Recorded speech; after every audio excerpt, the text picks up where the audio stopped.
Bismillahirrahmanirrahim. Assalamualaikum warahmatullahi wabarakatuh. Anak-anak, berjumpa kembali dengan Ibu dalam pembelajaran IPS. Masih membahas materi mengenai perdagangan internasional. Nah, sekarang kita masuk ke dalam tentang memanfaatkan persaingan sebagai peluang untuk meraih keunggulan ekonomi bangsa.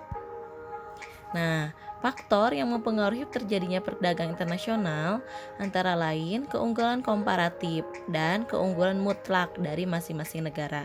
Nah, negara menurut teori perdagangan yang dibukukan oleh Adam Smith, perdagangan antar dua negara terhadap dua jenis barang akan terjadi jika masing-masing negara mempunyai kekuatan dalam memproduksi barang tertentu.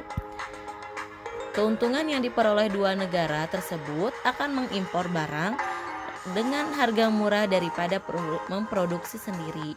Nah, dengan cara ini, negara-negara yang mempunyai keunggulan mutlak dan mengimpor barang yang mempunyai kerugian mutlak.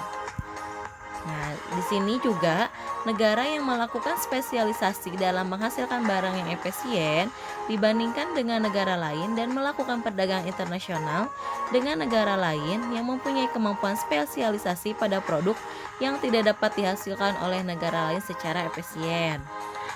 Nah, Indonesia dan Thailand merupakan dua jenis barang, yaitu pakaian dan tas. Nah, dengan konsumsi masing-masing negara tersebut menggunakan tenaga waktu yang digunakan sama. Ternyata Indonesia mampu menghasilkan barang pakaian lebih banyak, sedangkan Thailand menghasilkan tas lebih banyak. Nah, jadi Indonesia memiliki keunggulan mutlak untuk menghasilkan pakaian dan Thailand memiliki keunggulan mutlak untuk menghasilkan tas. Nah, dari sini keunggulan mutlak terjadi apabila suatu negara dapat menghasilkan komoditi tertentu dengan lebih efisien dibandingkan dengan negara lain, dan juga keuntungan mutlak adalah keuntungan yang diperoleh negara karena negara tersebut mampu memproduksi barang dengan biaya murah dibandingkan dengan negara lainnya. Selanjutnya nih, ada perdagangan internasional menurut David Ricardo. Jadi, perdagangan internasional itu terjadi apabila ada perbedaan keunggulan komparatif. Teori keunggulan komparatif ini melengkapi teori keunggulan mutlak yang telah dijelaskan di atas. Nah, di sini juga terlihat ya, ada keunggulan komparatif yang menyatakan bahwa suatu negara mampu menghasilkan barang dan jasa lebih banyak dan dengan biaya lebih murah dari negara lain.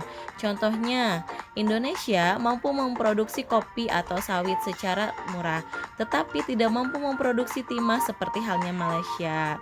Jadi, artinya Indonesia memiliki keunggulan komparatif dalam memproduksi kopi dan sawit, dan sedangkan Malaysia memiliki keunggulan komparatif dalam memproduksi timah. Nah, jadi dari komoditi unggulan tersebut merupakan hasil pertanian dan perkebunan hasil tambang.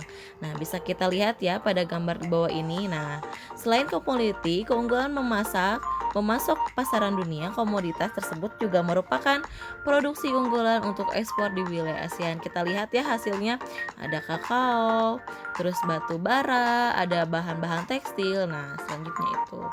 Oke, selesai anak-anak, itu materi yang telah Ibu sampaikan mengenai manfaat peluang dalam perdagangan internasional. Nah, untuk tugas latihannya, untuk pertanyaannya, yang pertama yaitu apa saja yang dilakukan jika produksi disukai oleh masyarakat atau pasar. Lalu yang kedua, bagaimana peluang produk masyarakat dapat menembus pasar internasional. Dan ketiga, apa yang harus dilakukan agar produk masyarakat diterima oleh pasar internasional. Itu ya anak-anak tugas latihannya. Seperti biasa, materinya ditulis, dicatat, dan tugasnya dikerjakan. Terima kasih, tetap semangat dan jaga kesehatan. Wassalamualaikum warahmatullahi wabarakatuh.